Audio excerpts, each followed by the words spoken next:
Magandang hapon, marahay na hapon sa gabos. Good afternoon to everyone.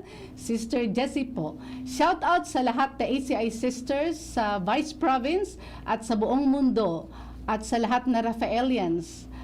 Today is Friday, February 21, 2025. It's still the Love Month. And so, Usapang Bokasyon AZI will continue with another episode on love. Last Friday, February 14, episode 25, ay pinamagatang I Love You to the Moon and Back.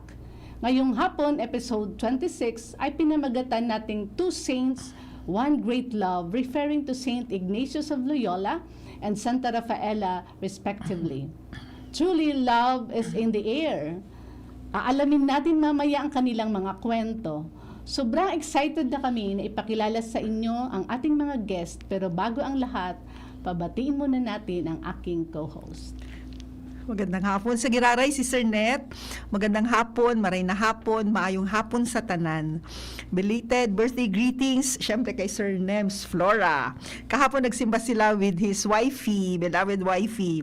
Shout out sa mga Jesuit seminarians, especially kay Brother James Santos at Brother G-Boy Enriquez. At sa lahat ng mga sumusuporta sa Usapang Bokasyon ACI, labi na sa ako ang Papa. Ang episode natin ngayon, hapon, entitled Two Saints, One Great Love, is something we can all look forward to with excitement. Two saints, both driven by a single burning love for Christ. Saint Ignatius, the founder of the Society of Jesus, and Santa Rafaela, the foundress of the Handmaids of the Sacred Heart of Jesus, or the ACI Sisters.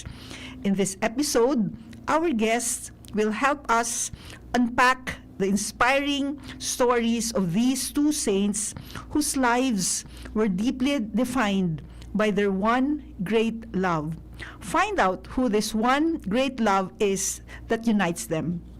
As we listen, let's also take a moment to reflect and challenge ourselves, especially our young people, to explore what it means to have this one great love in our own lives. Stay tuned as we dive into a conversation that will inspire and challenge us all. Okay, at ito na nga ang ating mga panauhin sa hapong ito. Welcome po and please introduce yourselves. Hello, good afternoon, Sister Margaret and Brother. Hi. Yeah. Hello. Mabuhay ng Pilipinas. Mabuhay and welcome to the Philippines. In particular here in Legazpi with so much rain, and then we're flooding already here, but still we are here to do our mission with joy, especially with the two of you as our guests. Okay. Okay, so briefly share with us your vocation story. Introduce first. Please introduce first yourself, Sir Margaret, Brother. Mr. Margaret, do you want to start? Yeah. Okay. I am Sister Margaret Scott, and I am a handmaid of the Sacred Heart of Jesus.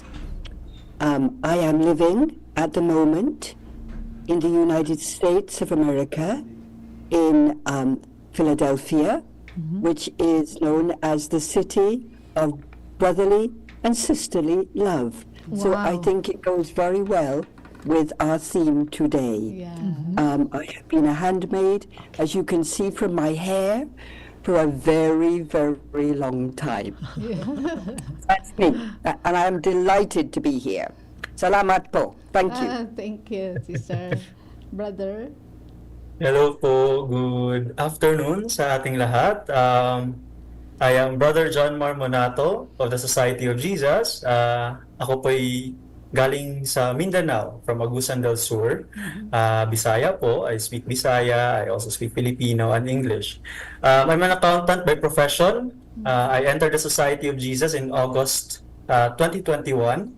And so, if my calculations are correct, then I'm already a 3-year-old Jesuit, or more than 3 years old Jesuit. So, because I professed my vows on August, my perpetual vows on August 3, August 2 of 2023. I am currently on my first year of philosophy studies, and I am residing here in Loyola House of Theology here in Ateneo de Manila University. Okay, thank you. Can you please briefly share with us your vocation story? Sir Margaret, you may start. Well, my vocation story is maybe a little different. I was not always a Catholic. I was brought up a Christian, and I believed in God very strongly. And my mother was very important in my life with God. I remember I was a very naughty little girl. I was dreadful. And I remember one day I said to my mother, "Mummy, when I am naughty, is God angry with me?" And my mother looked at me and she said, "Darling, God is too busy loving you to be angry with you." So I was brought up to know that God loved me very much. But as a Methodist, we had the Bible, we read the Bible very much, and we would pray together, we would pray in groups, and we would pray on Sunday. We would go twice to church on a Sunday, but I knew that there was something missing in my life. And when I went to university, I was in London University, and one day I wanted to pray, and there were two sisters in my class at university. I had never seen a sister before I went to university, and they were handmaids of the Sacred Heart. One was from Argentina, and another one was from Chile. And I said to them that I would like to pray for a weekend. And they said, "You can come to our house." So I thought, that is wonderful. So I went to their house, and I was in my room praying, and I thought there must be somewhere else to pray. So I went out of my room, and there was a sister, and she said, "Would you like to go to the chapel?" I said, "Oh yes, I would like to go to the chapel." So I went to the chapel. Now, the Handmaids of the Sacred Heart, we have adoration of the Blessed Sacrament exposed in a monstrance many hours every day in our lives. I had never seen a monstrance. I had never seen adoration. I had never been in Mass. So I went to the chapel, and I was sitting there, praying, talking to God, but there was this thing on a table, which obviously was the altar, and to me, it looked like a sun on a stick, with rays going out, and in the middle was something round and white. And I was looking at that, I thought, I wonder what that is. And I still remember, many, many years later, I suddenly knew in my heart and in my mind that that white thing was Jesus Christ. I closed my eyes, I opened my eyes, and it was still Jesus Christ. So I thought, I will tell the sisters they have Jesus in their chapel.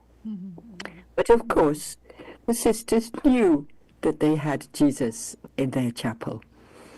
And so I said, "Explain this to me." So they told me that this happens in the Catholic Mass. So I said, "I want to go to Mass. I want to see this." And they said, "Well, you must wait till tomorrow." So tomorrow came, and I went to Mass. And when the priest says those words, "This is my body," I knew this was Jesus. So I said to them, "I want to be a Catholic." And they said, "Of course you do." but we want you to go away, you think about this, pray about it, and then in a month, come back and we can talk. So 1 month later, I went back and I began instruction to become a Catholic. And I went to Mass every day. I found the nearest church where I lived. I could not receive communion because I had not yet become a Catholic, but I went to Mass every day to be there at that moment.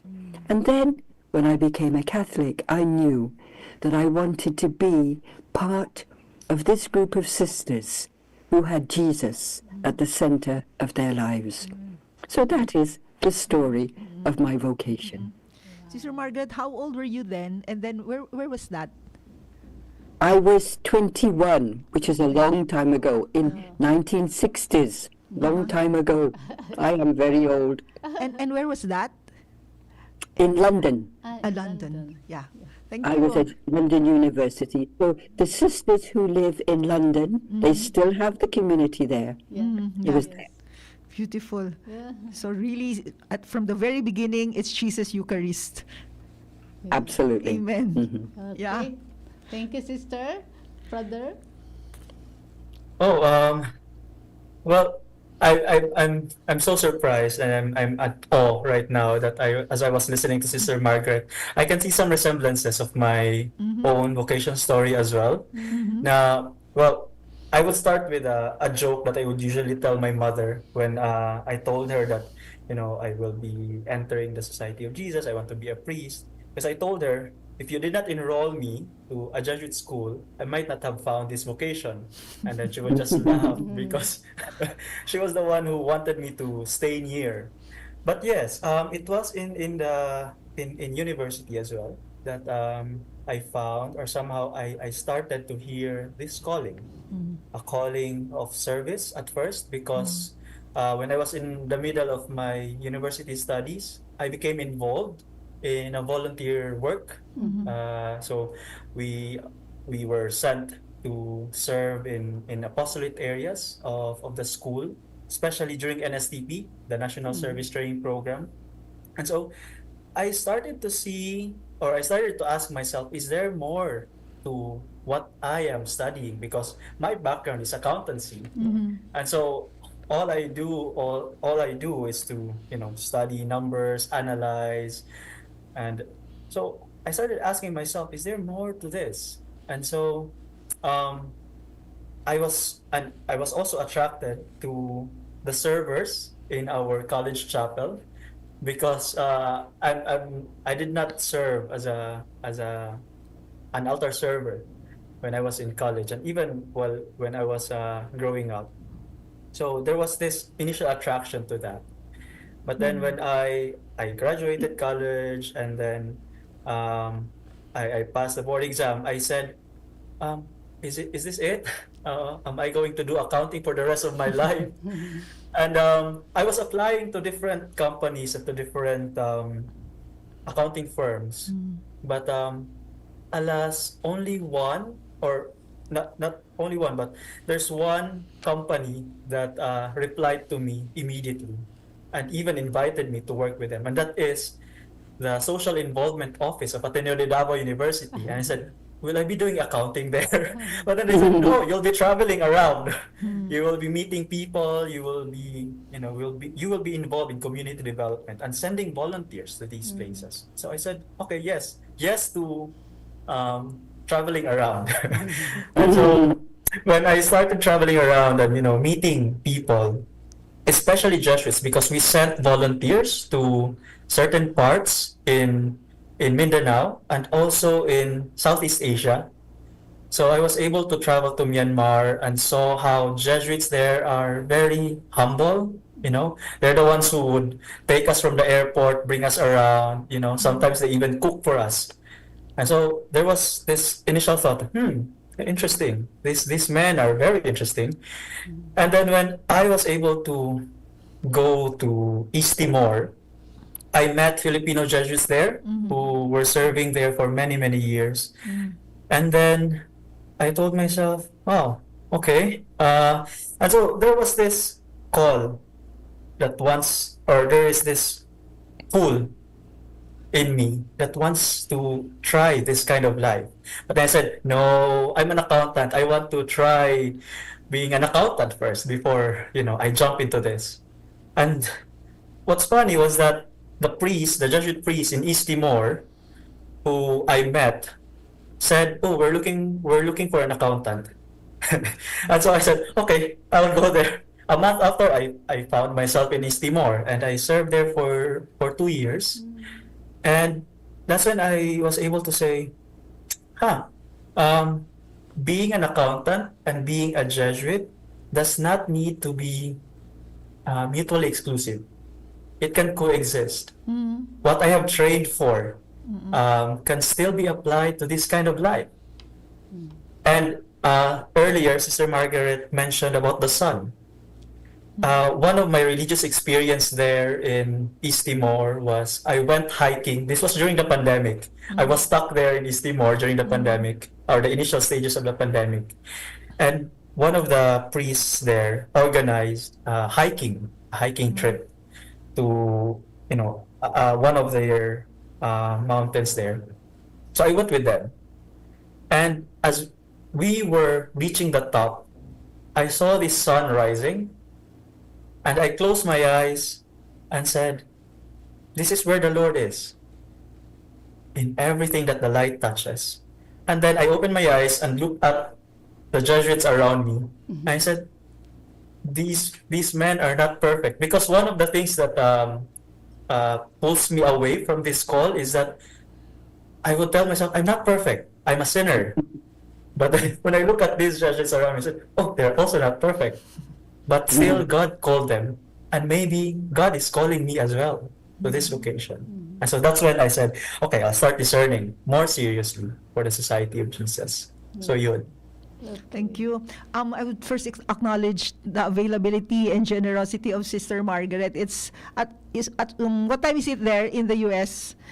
It is 22 minutes past midnight. Midnight. My gosh. Thank you, Sister Margaret. Oh, if I fall asleep, please excuse me. Yeah, we're gonna wake you up. We're gonna wake you up. Thank you very much for the inspiring stories from both of you. Now we're gonna focus on the founder and foundresses, our founders. So we talk about Santa Rafaela and of course Saint Ignatius. So our first question is, how do you think love has played a key role in the vocation stories of Saint Ignatius and Santa Rafaela, respectively? Mr. Margaret. Well, Saint Rafaela was somebody deeply, passionately in love with Jesus Christ. She was passionately in love with the crucified Christ. And I think that is why we handmaids, our sign is, and we all have it, is Christ on the cross with his heart pierced. Yeah. That is the Christ that St. Rafaela was passionately in love with. And she asked him to draw her deeper and deeper into his heart. And she identified with and lived that life of the crucified Christ. There was a lot of suffering in her life, but she lived it lovingly with Christ. And that is why she is a saint, because she was passionate about Christ and his pierced heart. And she used to gaze on the crucified Christ. There was a very famous picture of Christ on the cross embracing St. Francis of Assisi, painted by a Spanish painter called Murillo. And one year, I think it was in 85, Rafaela asked one of her friends to find her a little holy picture of Christ on the cross embracing St. Francis, and she wanted to put it in her prayer book. And the sister found it, and sent it to Raffaella. And Raffaella was thrilled, and she spent many hours contemplating Christ on the cross, who also embraced her. So love was so important in her life. Yeah. Amen. We're already starting our recollection. Thank you for this. Beautiful points. Thank you, Sister Margaret. Brother Johnmar. Oh, as a young Jesuit, I can only say that Saint Ignatius has a lot of love in him. I would say that love before he was struck by the cannonball was in a different direction. That love was the love for honor, for fame, and for a noble woman that he wanted to pursue, especially because he was in love with her. But then, sometimes life has a way of waking us up, and so Saint Ignatius was awakened by a cannonball that struck his leg, and so, his right leg was shattered, and for more or less a year he had to stay in their castle to recuperate. But then, as he was recuperating, of course, the desire to pursue that worldly love that he had, was still there. But as he was given these two books that were only available in their castle, the life of Jesus Christ and the life of the saints, there was a different shift. There was a shift of this love. He started to think of, where can I spend this love more? Where can I spend this love in a better way? And so love has, especially the life of the saints, where he saw, as he was reading their lives, he saw how they loved Jesus Christ. And so he started to think also of, what if I start loving Jesus Christ?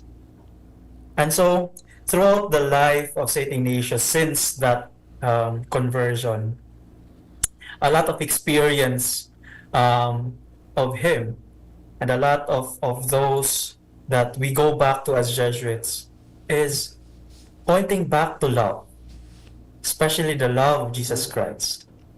In the spiritual exercises, in the first week of the spiritual exercises, we start with the infinite love of God. And that was what Saint Ignatius experienced when he was praying at the banks of Cardinal River, and he felt that he was loved by God. And so there is no other way for him to express this love but to also love God, to also love Jesus Christ through his service, through the society of Jesus. So I think that's it. That's how love played a crucial role in Saint Ignatius' life. That's why Dilexit Nos is very close to our heart. Yeah. Okay, thank you. Could you share with us important moments in the lives of your founders, Saint Ignatius and Saint Raffaella respectively, that led them to embrace the charism and mission of the congregation they founded? Well, I think the first important moment in the life of St. Raffaella was when she and her sister made a big decision in their lives. They belonged to a very rich aristocratic family. They had a huge house. Their father was the mayor, and they had servants. And one day, after they had been praying, Raffaella and her sister Dolores were talking, and they said, "This is not right. We should not have servants looking after us. We should be serving other people." And that was a very important moment in their lives.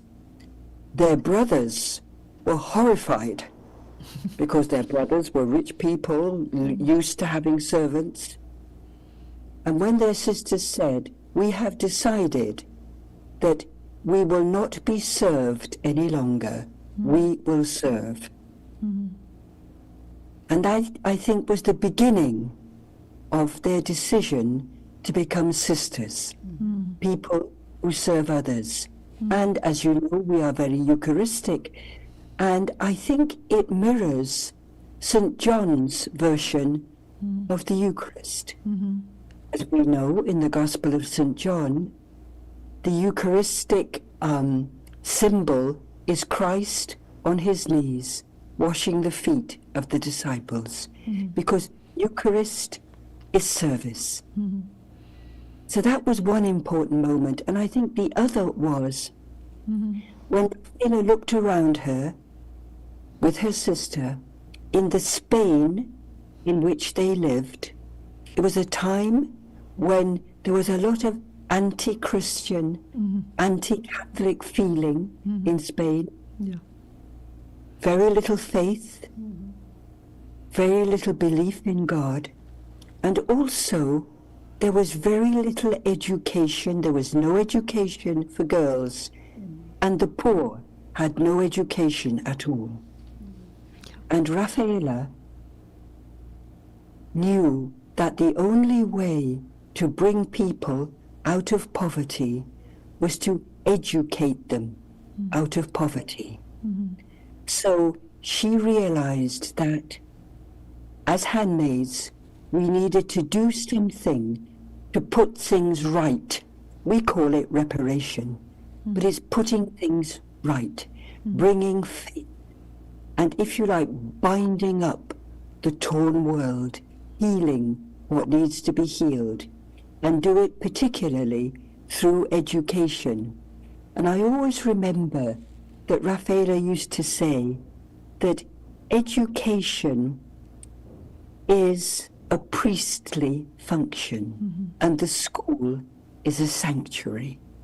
So I think they are the two important moments in her life that shaped our charism, our spirit, our mission as handmaids of the Sacred Heart.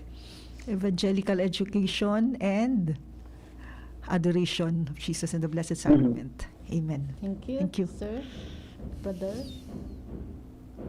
For Saint Ignatius naman, I would like to point out two experiences of Saint Ignatius. First would be, like what I mentioned earlier, his experience while he was praying at the banks of the river Cardinal in Manresa, because that's when Saint Ignatius received this enlightenment, a spiritual deepening that he was probably looking for, and his time in Manresa, that's when he also started drafting the spiritual exercises, which now we give as in a form of retreats, in a form of recollections.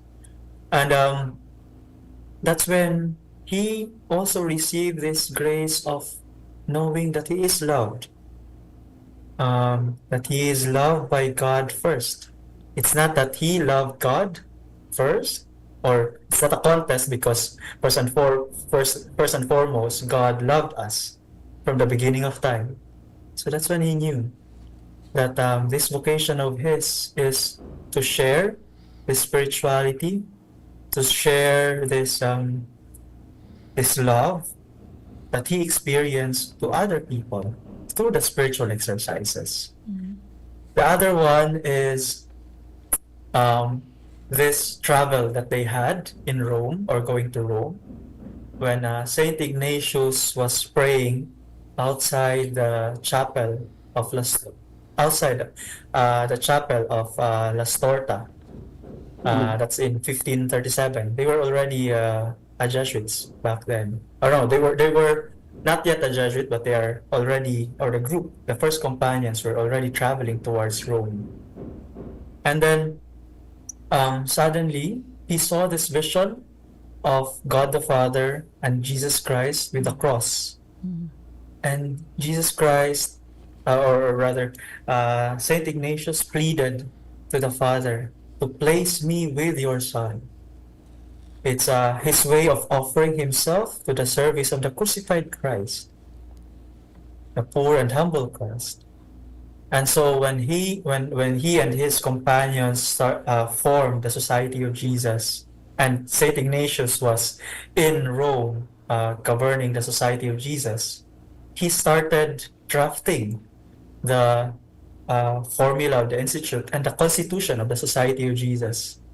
And in that Constitution, that document that we still use today as Jesuits, you can see there how God has showed Saint Ignatius this immense love that he just wants to bring people back to Christ through the spiritual exercises.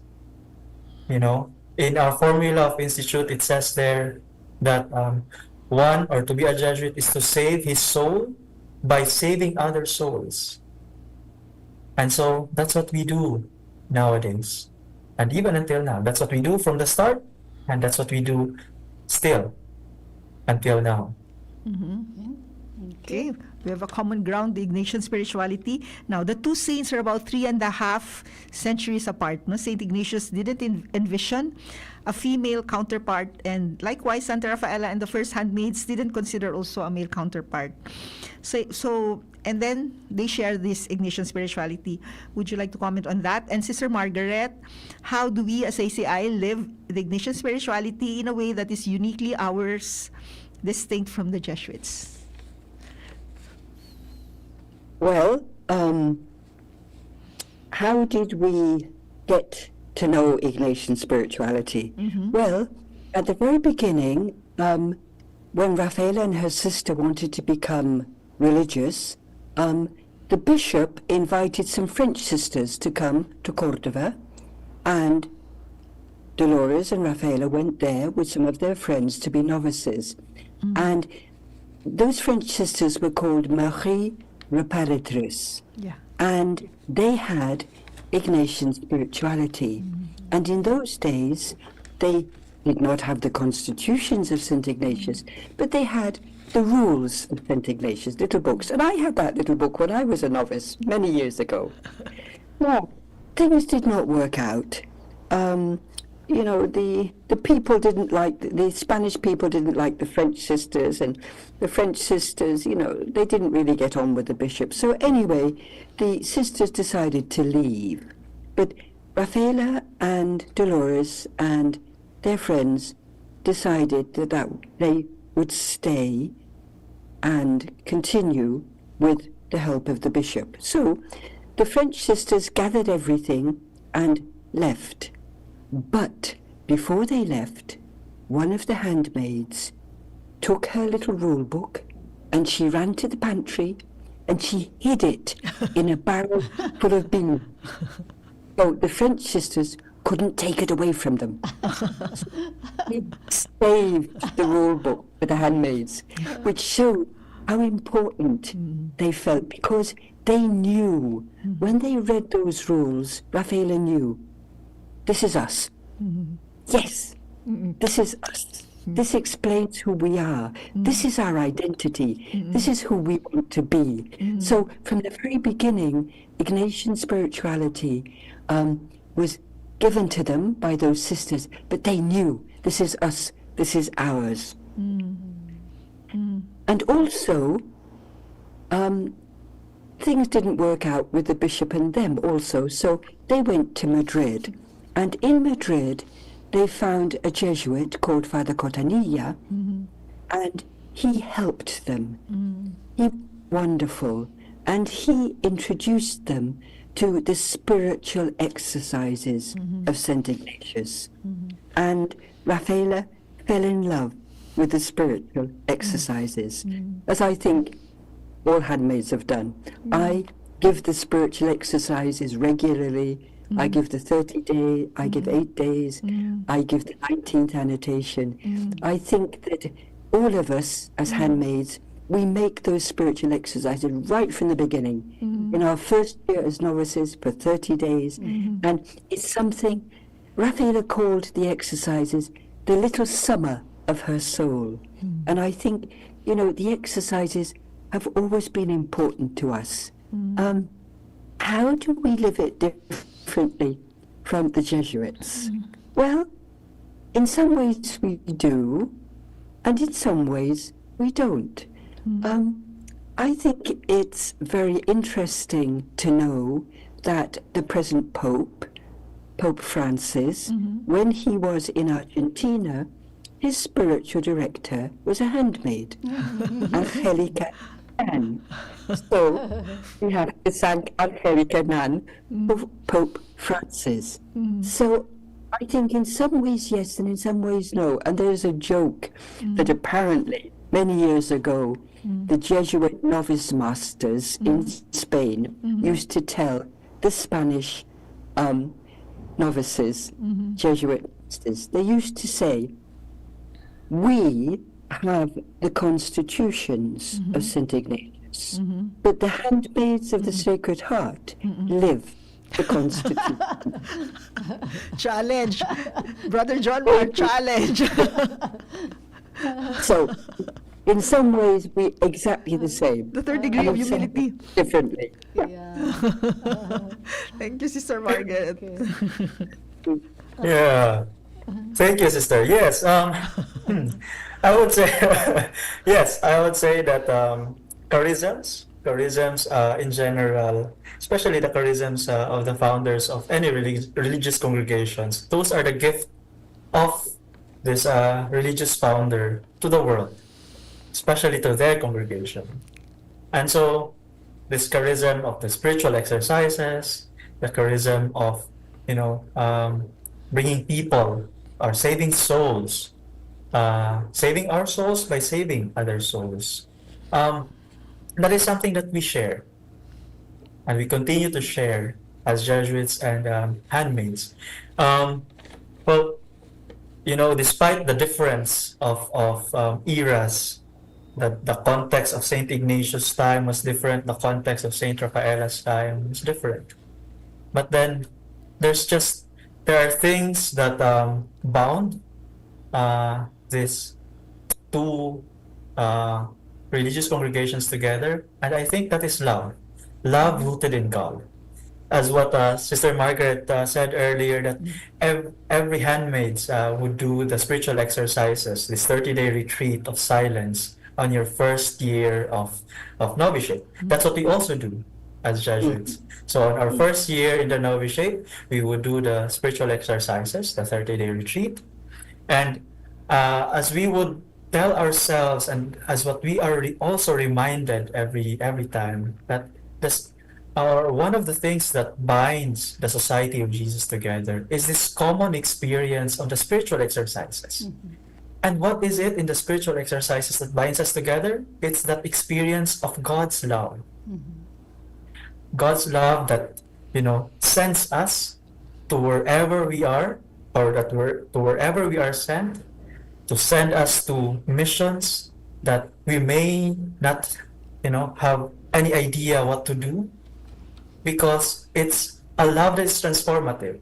First and foremost, a Jesuit should know that we are a sinner, especially those who are discerning in the Society of Jesus. He should know that he is a sinner, but he is ready to be transformed by God's love. And after being transformed by God's love, being sent to anywhere God would call him.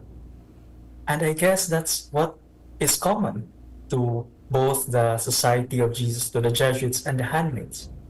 That, we are sent to different missions, and what brings us, or what gives us this energy to move forward and to serve other people, is this common love that we've experienced from God. Amen. Okay. Amen. Time check. We shall have a moment of break. So it's already 1:45. An oras hatod sa Indukang Optin Lutein Capsule. Alagaan ang paningin sa tulong ng Optin. Kitang-kita ang kalusugan ng mata. New Cobra Rice Energy Drink. Less sugar, less caffeine, kaya swabing energy. Artisan Joint Supplement. Bumabagal ang galaw dahil sa joint pain at arthritis. Mag-Artisan Plemex. Pag may ubo o hika, Plemex agad. Basta lagundi, Plemex. Sa Uno Plus, kalidad na maaasahan mo. Serbisyong swak sa imo. Plemex. Pag may ubo o hika, Plemex agad. Basta lagundi, Plemex. Liver Aid Silimarine Capsule. Ang good drinks at good food, perfect combo. Isama pa ang Liver Aid. It's liver lover, boys. Figaro, Figaro, Figaro. Birit na sana kaso parang may gumagasgas. Ganyan ang ubong may plemang mahirap ilabas. Mag-Plemex Forte Syrup. Gawa sa natural na lagundi. Tinutunaw ang plema. Pinipigil ang ubo. Ramdam ang hagod ng ginhawa. Sing your heart out. Basta lagundi, Plemex. Mabibili ang Plemex Forte Syrup 60 ml at 120 ml sa mga pangunahing butikan nationwide. Vitex Nagundo L is a generic name of Plemex Forte. If symptoms persist, consult your doctor. Naghahanap ka nin kabalikat sa asenso at taman ang urig mo asin mag-asenso ang negosyo. May Uno Plus na kalidad, mag-Uno Plus, mag-Uno Plus. Sa imong mauwag, serbisyong totoo, produktong garantisado. Ang Uno Plus asin urig mo, ang gabat na gusto. Uno Plus matabang sa imo. May Uno Plus na kalidad, mag-Uno Plus, mag-Uno Plus. Sa imong mauwag. Sa Uno Plus, kalidad na masasarigan mo, serbisyong swak sa imo. Magbisita sana sa Uno Plus Facebook page. Kung ikaw ay edad 50 pataas katulad ko, may mataas na ang risk ng panlalabo ng paningin. Mas challenging ang pang-araw-araw na gawain tulad ng pagbabasa, pagsusulat, at pagmamaneho. Ang Optin ay may lutein na maaari makatulong sa kalusugan ng mata, nilalabanan ang epekto ng glaucoma, macular degeneration at katarata.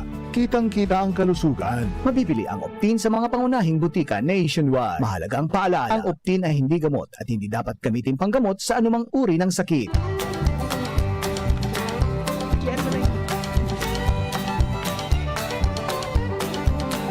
There's no time like the present to serve the Lord. Okay, welcome back sa ating programang Usapang Bokasyon ACI tuwing Biyernes 1:00 hanggang 2:00 ng hapon.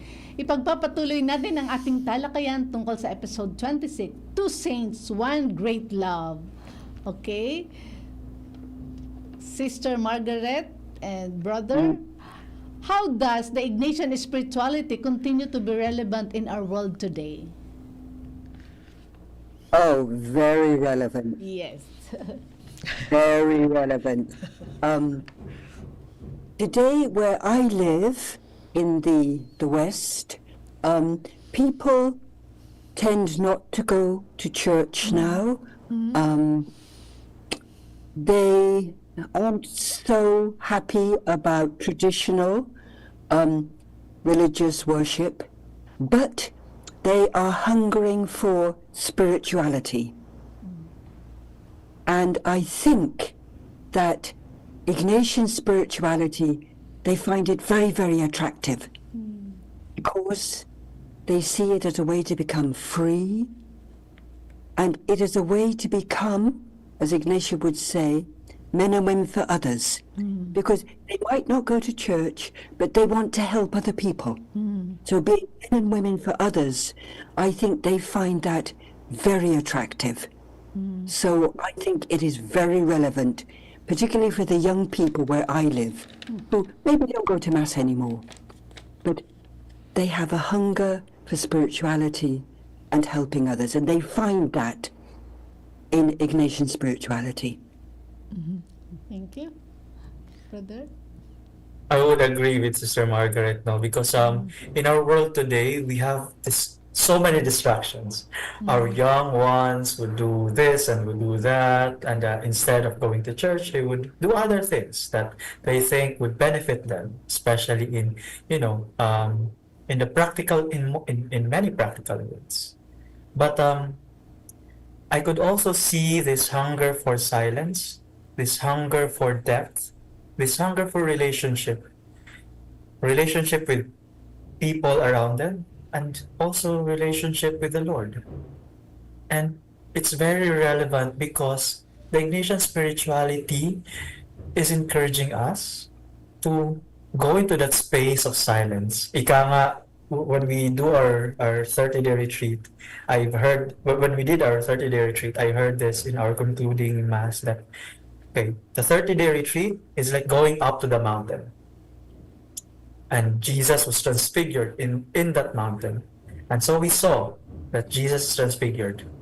And our hearts are full with love and with burning passion to serve.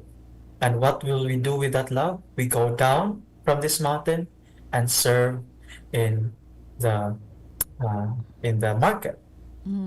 And that's what I can also say about the Ignatian spirituality, how important it is, to help us discern the things that will bring us closer to God, and to help us also find this presence, this pervading presence of the Lord in everything that we do. Because if we know that the Lord dwells in the world, we are also more free to go and serve others, to act or to manifest in action these graces that we have received through the Ignatian spirituality. In everything, love and serve the Lord, finding God in all things. And now, after everything has been said and done, how do you think would Saint Ignatius and Saint Raphaela would define love? Well, I think Raphaela found herself held passionately, lovingly, tenderly within the heart of Christ. And when she talked about love, she would use, I think, 3 different ideas. One is universality. She once said that the heart of a handmaid cannot be limited just to a few people. It has to be as big as the whole world. It has to be universal. So love is universal. It's loving everybody. She also said, love is stronger than death. I think it's very powerful. And then finally, she used to say to us and to everybody, love and love even more. Keep loving more and more. Love always. Thank you for so many points. We're gonna bring that all to prayer, Sister Margaret. All your points for this afternoon, Brother Johnmar. Well, probably if Saint Ignatius would define love today, he would go back to his experience of being loved by the Lord, being held by his hand as he went through his conversion, through his formation as to become a Jesuit. And so that loving hand of the Lord, which we also share to others through our loving service in action. And so this love which we share to others, the only hope in there is that those who experience that love would also share it to other people. And not just love, like, concept or the ideas of love, but really in action, through service. Thank you. At this point, Sister Margaret, would you like to say something about your latest book entitled Ignatius was Green? And for those interested, how can they avail themselves of it? Wow. We also have our own copy. Thank you to you. Thank you for this book. Beautiful. So what can we expect from that book? Well, this is my latest book called Ignatius was Green, and the subtitle, Ecological Dimensions of the Spiritual Exercises. And for me, Ignatius always speaks about God, our Creator and Lord, and how God gives us everything, a whole of creation, in order to love Him more and serve Him better. And I was thinking about it, and I have been to the Basque land many, many times, and it's green. It is very green. And that's where Ignatius grew up. And I think that his passion was green. I think that he was in love with the fauna, the flora, and I think that is so obvious all the way through the exercises. And so I thought, you know what? I'm going to go through the exercises, beginning with the principle and foundation, first week, second week, and discover the greenness, if you like. And I was amazed going through it. You know, in the principle and foundation, God the Creator and Lord gives us the whole of creation, you know, with which to serve Him. And even in the first week, which is about sin, I found this wonderful quotation. The whole of creation holds its breath in amazement, because even though we are complicit in the most terrible sin, God loves us. So the whole of creation is holding its breath. And then, in the second week, when we see Jesus walking around, praying on mountains, by the Sea of Galilee, talking about the kingdom, talking about sheep and wolves and the sunrise and the sunset, using so many natural pictures. And then in the third week, that's there too. Jesus is in a garden. Jesus is in a garden. And then the darkness. And then the resurrection, that same garden. But now the sunlight is chasing away the shadows. And then in that wonderful end to the exercises, that sun that warms us, fills us, enlightens the whole of our being, and those rushing waters that fill us, you know, impregnate us with the love of God. So I thought, this is exciting. And I would like to read to you a little poem that is at the end of the book. A woman who works with the Jesuits here, and she says, before the vigil at Montserrat, before the pilgrimage to Jerusalem, before the foundation of the society, there was a man on a castle balcony, gazing up in wonder at the stars. St. Ignatius, awed by mystery, draw our eyes ever upward to the heavens, our hearts to the holy adventures that await us, and our spirits to the grandeur that surrounds us. May we too see all things within us and beyond us as sacred galaxies, formed and held this year and always by loving hands. And I remember at the end of his life, Ignatius there in Rome, looking up at the stars, maybe remembering the stars that he looked at from the balcony of the castle in Loyola. So that's what the book is about, how every single week in the exercises is full of Ignatius's passion for creation. And if you want to get it, you can get it from Amazon.com. Amazon. Amazon. Yeah, thank you very much for that. Thank you very much. Okay.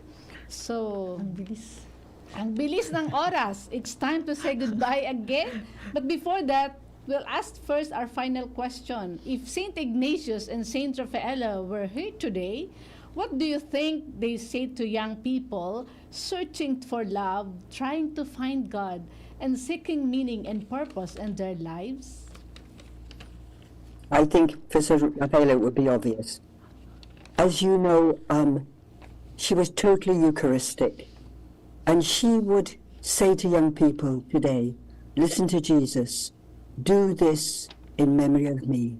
She would say, do Eucharist, be Eucharist, go out, transform the world, make the world a better place. Be Eucharist, do Eucharist. You can make a difference. Amen. It's Thank Jesus you. Eucharist. Jesus Yes. Eucharist. Okay, brother. Well, Saint Ignatius would probably tell a young person to pause and reflect, and to see for himself how he is loved by God, and from this love start to discern how he can give more, how he can be more, and how he can fall in love with God more. Okay. Salamat sa lahat na sharing natin ngayon. It has been enriching. Salamat sa inyo. And again, please message us in the comment section of DZGB News Online, Usapang Bokasyon ACI, or at our FB Messenger or at ACI Vocation Field, or you may subscribe also to our YouTube channel, ACI Vocation, or better still, visit us at Santa Rafaela Maria Students Home in Sagpon, Daraga, Albay. Muli po kaming nagpapasalamat sa inyong lahat na sumusubaybay sa programa programang Usapang Bokasyon ACI bawat Biyernes ng hapon, 1:00 hanggang 2:00 sa radio station ng DZGB News Online. Salamat sa ating mga bisita ngayong hapon, sina Sister Margaret Scott and Brother Johnmar Monato, SJ, at ang inyong mga lingkod, Sister Jesie and Sister Nette. Salamat po, hanggang sa muli. See you next Friday. Thank you, Sister Margaret and Brother. Thank you. Bye-bye. Salamat. Daghang salamat. Salamat po. Salamat. Thank you very much. Come before